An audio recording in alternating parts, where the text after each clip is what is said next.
But you're telling me the story is almost like the story of my life, but you're telling me that it's based on another person. Yes, it is. You should change yourself. Look at yourself. Make better of yourself. You know? When you look in the mirror, are you happy with what you see? I'm never totally satisfied. Michael Jackson's Thriller made history. But what he did next? It was riskier, edgier, and almost ended in disaster. Bad wasn't just an album, it was a bold attempt to outdo perfection. It broke records, sparked rivalries, and even involved a secret feud with another music legend that nearly derailed everything. And the most shocking part? One of its biggest hits wasn't even written by Michael. Stay with us, because this story only gets crazier. When Thriller exploded in late 1982, selling more than 66 million copies worldwide, Michael Jackson could have coasted on its success. Instead, he felt the weight of expectation like never before. By January 1986, he retreated to Westlake Studios in Los Angeles, determined to push past the biggest album ever labeled. Over the next 18 months, he penned a staggering 60-plus songs, tested them with Quincy Jones, then ruthlessly pared the list down to just 11 tracks that felt truly groundbreaking.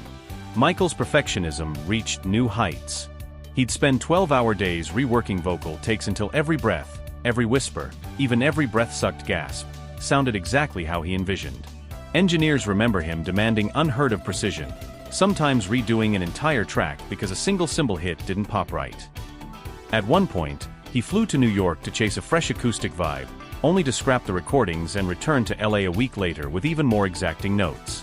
But it wasn't just studio hours that defined this era, it was Michael's mindset. He wasn't aiming to top Thriller's sales. He wanted to reinvent what a pop album could be.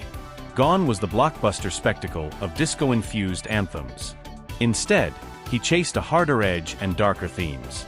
He'd experiment with drum machines and early digital synthesizers, layering in gospel choirs on Man in the Mirror, and rock riffs on Dirty Diana. Every decision carried the unspoken message: Bad had to be more than an album. It had to be a statement. By the time Bad was ready to launch, Michael Jackson didn't just sound different. He looked and moved like an entirely new artist. The soft-spoken, wide-eyed figure from Thriller was gone. In his place stood someone sharper, leaner, dressed in leather and studs, with a snarl instead of a smile. And this change wasn't accidental. It was calculated, deliberate, and deeply symbolic. Michael wanted to control not just the sound of pop, but its image. His appearance during the Bad era was inspired by a real-life news story about a young black student who left his rough New York neighborhood to attend a private school, only to be killed when he returned home during a break. That story haunted Michael. The idea of someone being too successful for their own community, and paying the price, hit close to home. It directly influenced the concept of the Bad short film directed by Martin Scorsese, where Michael plays a similar character caught between two worlds. The video for Bad wasn't just a performance, it was a rebranding. Shot in a gritty subway station in Harlem, it presented Michael as tougher, edgier, and unapologetically in control. His clothing, black leather, buckles, gloves, and chains, became iconic overnight. Gone were the sequin jackets and white socks. In their place, a look that screamed authority, confidence, and danger. But the shift wasn't just visual. His body language changed. The choreography was tighter, faster, more aggressive. Even his voice carried more punch. Listen to the snarling vocals on Bad or the staccato delivery in Speed Demon. He wasn't just performing, he was asserting dominance. And for the first time, Michael took full creative control. Bad marked his debut as sole executive producer. Quincy Jones still handled production, but Michael called more of the shots than ever before. He rewrote lyrics, reshaped melodies, and even clashed with Quincy at times over creative direction. This was no longer about collaborating, it was about commanding. If Thriller was a masterclass in blending pop and R&B, then Bad was where Michael Jackson tore up the rulebook entirely. Sonically, the album marked a sharp turn, louder, tighter, more futuristic. It wasn't just about songs that people could dance to. It was about reshaping the DNA of mainstream music. The production on Bad was leaner and more aggressive than anything Jackson had done before. He leaned heavily into new digital technology, using gear like the Synclavier, Fairlight CMI, and Lindrum machines to sculpt a sound that felt synthetic yet soulful. Quincy Jones called it machine funk, robotic precision with human energy. You can hear that tension in tracks like Speed Demon and Another Part of Me, where synthesized bass lines run beneath intricate vocal layers and thunderous drums. But Bad wasn't just electronic. Jackson infused gospel harmonies, hard rock guitars, and funk-driven rhythms into a single cohesive sound. Dirty Diana brought in Steve Stevens, the guitarist known for working with Billy Idol, to add a searing solo that pushed the track into full-on rock territory. Smooth Criminal pulsed with a fast, syncopated rhythm that blended classical strings with streetwise swagger, resulting in a sound that would go on to influence artists like Justin Timberlake, Usher, and even The Weeknd decades later. Vocally, Jackson pushed boundaries too. He used breathy accents, staccato phrasing, and multi-tracked layers to turn his voice into an instrument. His vocal performance on Bad wasn't just singing, it was rhythm, texture, and intensity. Listen to the rasp in Leave Me Alone, the pleading falsetto in Liberian Girl, or the whisper-to-scream dynamics in Dirty Diana. Every choice felt deliberate and fresh. It's easy to forget how experimental Bad really was. At a time when most pop music still followed predictable formulas, Jackson was layering genres, rewriting song structures, and adding cinematic flair. Critics were divided at first. Some thought it lacked Thriller's polish. But over time, Bad came to be seen as the album that ushered in the sound of modern pop. By the time Bad hit the shelves in August 1987, expectations were through the roof. But even then, no one predicted what came next. Michael Jackson didn't just break records, he rewrote the definition of commercial success in pop music. Right out of the gate, Bad debuted at No. 1 on the Billboard 200 and stayed there for 6 consecutive weeks. It was the first album in history to produce 5 consecutive No. 1 singles on the Billboard Hot 100, an achievement no one had ever pulled off before, and no solo artist has matched since. The streak started with I Just Can't Stop Loving You, followed by Bad, The Way You Make Me Feel, Man in the Mirror, and Dirty Diana. Each one a chart-topping hit. Each one sounding completely different from the last. And the impact wasn't just limited to the US. Around the world, Bad was dominating airwaves. In the UK, it topped the charts for 5 weeks and became one of the best-selling albums of the decade. In Japan, it broke attendance records during Jackson's Bad World Tour, which ended up becoming the highest-grossing tour of the 1980s with over 4.4 million tickets sold across 123 shows. No pop artist had ever achieved that level of global reach. Not the Beatles, not Elvis, not anyone. By the early 90s, Bad had sold more than 35 million copies worldwide, a staggering number by any standard, but even more impressive considering it came on the heels of Thriller, an album many thought was untouchable. Michael didn't just follow success, he expanded it. In fact, Bad held the Guinness World Record for the best-selling album of all time by a male solo artist at the time of its release. But while the numbers told one story, there was something happening behind the scenes that would define this era even more deeply. A high-profile collaboration that should have made history, but never happened. Imagine this, the two biggest pop icons of the 1980s, Michael Jackson and Prince, on the same track. It almost happened. The original plan for the song Bad was to feature Prince in a duet. Quincy Jones confirmed it. Michael wanted to bring the two titans together in one explosive track, blending their talents, their sounds, and their energy. It was poised to be historic. But it fell apart before a single note was recorded. Prince backed out. And according to him, it came down to one line, "Your butt is mine." Prince allegedly looked Michael straight in the eye and said, "Who's singing that to who? Because you're not singing that to me, and I sure ain't singing it to you." The tension between the two stars had been simmering for years, but this was the breaking point. Prince refused to be seen as playing second to Michael, and Jackson wasn't about to give up control of his vision. Behind the scenes, the rivalry between the two wasn't just creative, it was personal. Prince had a reputation for fiercely guarding his image and independence. Michael, at this point, was becoming more assertive and focused on outshining everyone.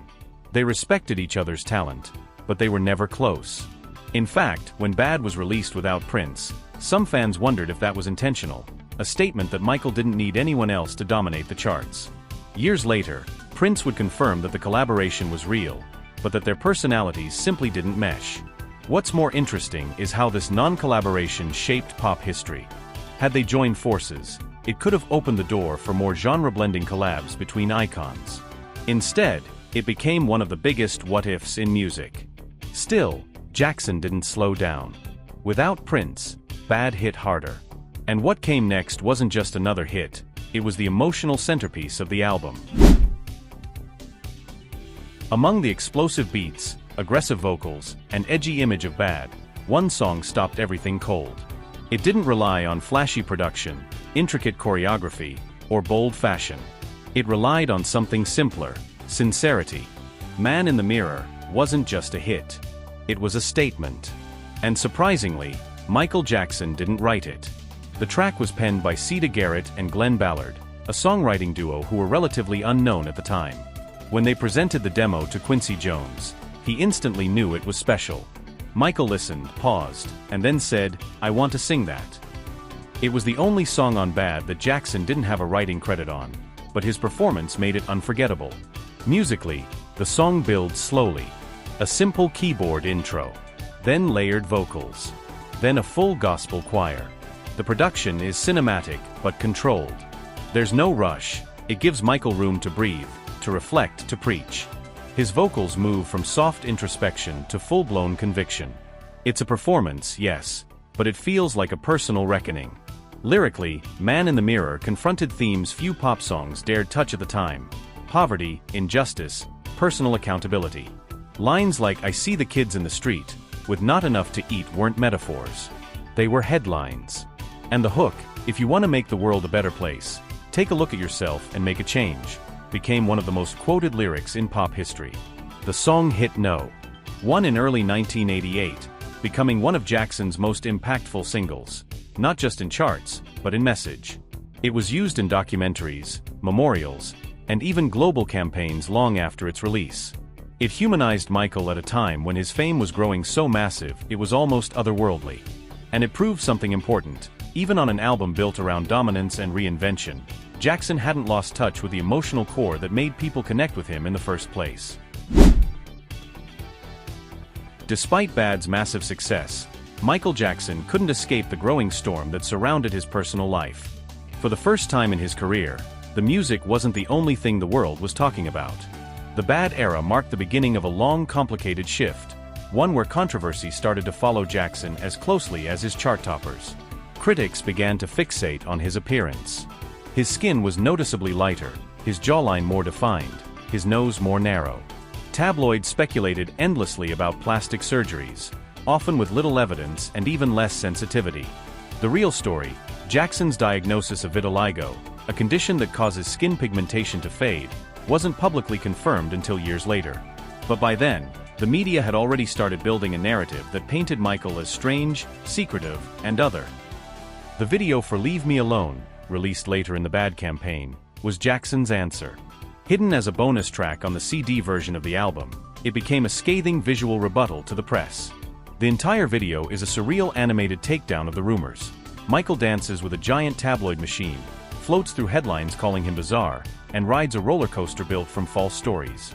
It was funny, biting, and ahead of its time, a pop star using art to fight back against manufactured narratives. But the controversy didn't stop at appearance. Jackson's videos were starting to be seen as too much. Some networks hesitated to air them, especially overseas. The short film for Bad, directed by Martin Scorsese, was gritty and intense. Dirty Diana blended sexuality and rock energy in ways that made more conservative audiences uncomfortable. And his increasingly cinematic style was pushing the boundaries of what a music video even was. Yet, in hindsight, these moments weren't missteps, they were cultural milestones. Jackson was challenging the boundaries of race, genre, and image in a way no black artist had done at that scale. He was reclaiming his identity on his own terms, even if it meant inviting criticism along the way. And through it all, he kept pushing forward. When the smoke cleared and the charts quieted, one thing became undeniable: Bad had changed the music industry. It wasn't just another hit album from a superstar. It was a blueprint for how pop music would sound, look, and evolve for decades to come. Michael Jackson didn't just break records with Bad, he raised the standard for everything: production, promotion, visuals, and performance. This was the first album where a pop artist truly became a brand, with every element: from the album cover to the tour to the wardrobe, carefully crafted to extend his reach across music, fashion, and culture. The Bad World Tour, which spanned from 1987 to 1989, was the largest and most ambitious solo tour ever attempted at the time. Over 4.4 million people attended, across 15 countries and 123 shows. Jackson wasn't just playing concerts. He was staging full-blown theatrical experiences. Massive light shows, choreographed routines, new stage tech, it all set a precedent for what arena shows would look like in the decades to follow. Musically, Bad set a tone for genre blending that we now take for granted. Pop artists today casually fuse R&B with EDM, trap with funk, and ballads with gospel, but Jackson was one of the first to make that fusion global and profitable. Songs like Liberian Girl brought in African rhythms, Dirty Diana flirted with hard rock, and Smooth Criminal delivered a futuristic groove no one had heard before. The boundaries between styles were starting to blur, and Michael made it cool. And his influence? It's everywhere. Beyoncé, Bruno Mars, The Weeknd, Usher, Justin Timberlake, BTS, all have drawn inspiration from the Bad era. Not just in sound, but in the idea that a pop album could be a statement, a moment, a movement. More than 3 decades later, Bad still holds up, not just as a musical achievement, but as a cultural turning point. It showed that you could follow a masterpiece with something completely different, and still make history. Bad wasn't just the follow-up to Thriller, it was a declaration. Michael Jackson didn't play it safe. He took risks, changed his sound, redefined his image, and dared to challenge what pop could be. And in doing so, he didn't just stay on top, he changed the entire game.